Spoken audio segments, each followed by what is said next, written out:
we've been talking for whatever 10 or 15 minutes, and we haven't even brought up USC yet. So, man, maybe I subconsciously did that intentionally because some other teams need some love. But of course, everybody's talking about USC. Maybe they haven't played anybody to challenge them at this point, but still, Fresno State's typically no pushover. And Stanford certainly buried them last year, but this is just a completely different program, team, everything. Yeah, it's a different roster. It's a different culture. We obviously know it's a different staff and unique key players. It's the most unique roster, as Lincoln Riley has said many times in USC football history. I'd take it a step further, the most unique roster in all of college football's history. You look at Jordan Addison, got there in the summer, right? Wasn't even in spring ball. They only signed, I think, 8 or 9 players out of high school. So I'm really impressed. Like if you said, who's your coach of the year today? I don't know how you don't say Lincoln Riley. To do it in LA, to get all those people, personas, rankings, to blindly trust, which is what I talked to Mekhi Blackman last night because I'm calling their game against Oregon State this weekend. And he goes, we've all just kind of thrown down and said, yeah, we're going to trust the system, the staff, the game plan, no questioning anything. We all can handle it when we're held accountable, whether it's an assignment or missing class, an assignment on the field or missing class off the field. There's just a really healthy culture on what is the standard around here. To do it that fast, man, Mark, it blows my mind. And I say that because when Chris Peterson got the job at UW, I flew up, interviewed him right after his press conference. And I said, how long does it take to instill a culture? And without flinching, he said 18 months. And that has always been my standard since that moment. And I believe that. Well, here we are with USC and veteran players who feel like Shane Lee, a sense of urgency last time playing, Mekhi Blackman last year playing, Travis Dye last year playing, as well as a standard like Caleb Williams at that quarterback position at USC. He understands that standard. I think these guys are just thrown down. And Lincoln Riley is a huge reason why. Like part, of course, is the makeup of the individual. But then it's how do you manage that? How do you guide that? What's the messaging? Right? He told us before the Rice game that we called that he didn't walk in at first team meeting and say this is the Lincoln Riley offense. No. This is the USC 2022 offense. So there's a lot of ownership, and I just think he's been dynamic with doing that. I don't know if they'll win Saturday. I don't know how many games they'll win. I know their offense is phenomenal. I think their defense has grown before our eyes. And I'd say most teams are like that around the country. Like, do we know what Bama is? Do we know what Texas is? I don't know. We like that historical game, but we don't know if Texas is back. We know they're good, but we don't know enough. Do we know that Michigan is the 4th best team in America? I don't think so. Not based on the first couple tests. We'll see against Maryland, a little bit more of a challenge this weekend. So I just think that they're on the path, and they will get back in college football. Will that happen this year in terms of the CFP? I don't know. But I can't wait to watch. I can't wait to track it. You talk about culture. Jonathan Smith has obviously built one, and he already knew what the culture could be at Oregon State and what a champion could be at Oregon State. And now he's building one, and they welcome USC. And that's been a much anticipated game for the entire offseason by anybody who's paying attention that, this could be a pitfall for USC. This is a tricky spot. Of course, you got the history, Pete Carroll, 06, 08 going to Corvallis. So this could be a really fun one.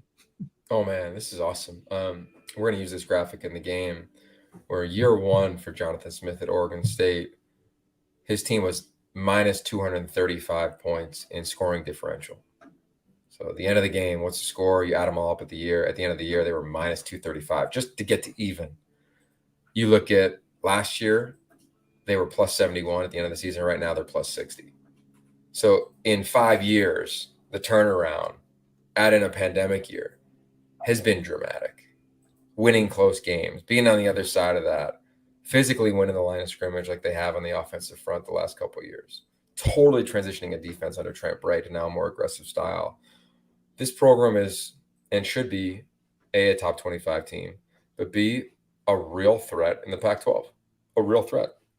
So Saturday, it's standing room only. I mean, the most unique environment probably in my career calling games. 26,581, I think, is the number off the top of my head. On one side of the stadium, right? Yeah, on one side of the stadium, the end zones will be full. It'll be crazy. It'll be just so unique. And I've been there on the sideline when I was on SC staff when we lost that night in Corvallis. I didn't realize this, but SC hasn't won in Corvallis since the Fog Bowl. And I think there's only 2 players on the team that's ever even played in Corvallis. One was a transfer from Washington. The other one, of course, is Travis Dye, the transfer from Oregon. So there is some uniqueness to this game. And I hope, as a broadcaster, I hope that the first quarter is net neutral. Because SC has come out the gates, bro. Like 11 of their 14 drives in the first half, they scored a touchdown on this season. That's efficiency. Absolutely. It's impressive.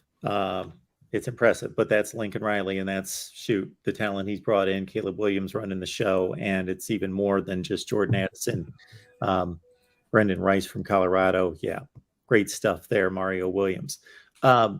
You brought up the setting at Corvallis. What's going to be kind of interesting is that you would think that the atmosphere, in a sense, would be compromised, but at the same time, for a growing, burgeoning college football program, you would think that there's a sense of excitement being in a stadium that you're seeing, okay, we're building toward bigger things. We're upgrading the stadium. I don't know. It's just kind of we've never seen that before that I can think of, where, we're still going to play football here, but we're tearing it up and we're building it up at the same time, but we're going to stay right here and play football. Yeah, it's going to be pretty cool. Like, I can remember Stanford, right? They did it in 300 or less than that. It was like 200 and some odd days, their stadium, end of one season. Literally, the game ended, stadium imploded, kicked off the season with Walt Harris in a brand new stadium back in the day. That was 2005. You look at UW, I think it was 2012, maybe 13. They were playing their games in the Seahawks stadium because they were redoing their stadium. So you're right. Like, we don't really ever see this. And I'm excited. I did their spring game there, and it was a similar setup. And it was fun. It was loud. Their students, it's like a basketball game there. Like, they're behind the sideline. Now, it won't be SC's sideline. It'll be their home team's sideline.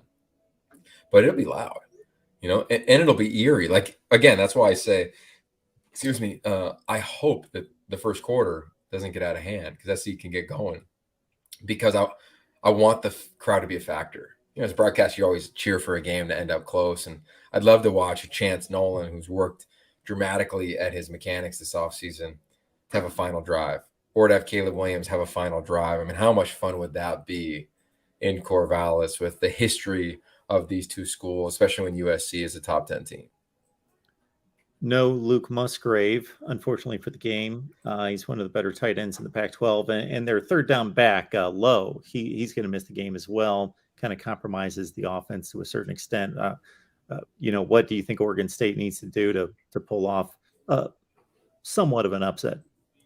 Yeah, I think they got to just play their game. I don't think this is a game where you need somebody to go off and Deshaun Fenwick needs to rush for 235. We've seen that before, right? Where there was one of the Rogers brothers. You go back in history in this game, there's been huge individual performances. If I was Jonathan Smith, and I'd imagine he'll say this to this team, he'll say, nobody has to be a hero tomorrow, in his Friday night speech. Just go be you. They're good enough to go win the game.